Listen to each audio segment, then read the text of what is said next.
Hello મિત્રો, કેમ છો બધા? ઘણા સમય પછી તમારા માટે કંઈક નવું લઈને આવ્યો છું.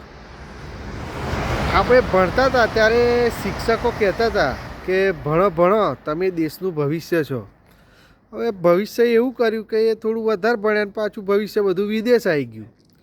પણ જેમને શિક્ષક એવું કહેતા હતા કે તમે કંઈ જ નહીં કરવાના જીવનમાં, તો એ લોકોના મા બાપે વિચાર્યું કે આવે તો કંઈ કરવાનું નહીં.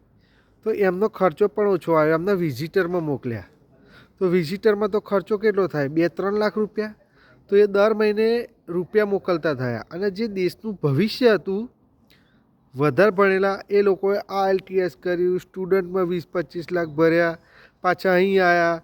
એમને જોબ 20 કલાકની મળે ના મળે, કોલેજ જવાનું હોય. એટલે શિક્ષકો જેમના દેશનું ભવિષ્ય કહેતા હતા એ તો હજુ ભણવામાં જ રહ્યા, પણ જેમને કહેતા હતા કે તમે જીવનમાં કંઈ જ નહીં કરો, એ લોકો દર મહિને રેગ્યુલર રૂપિયા મોકલતા થઈ ગયા. હવે તમારે વિચારવાનું છે કે ભણવું કે ના ભણવું.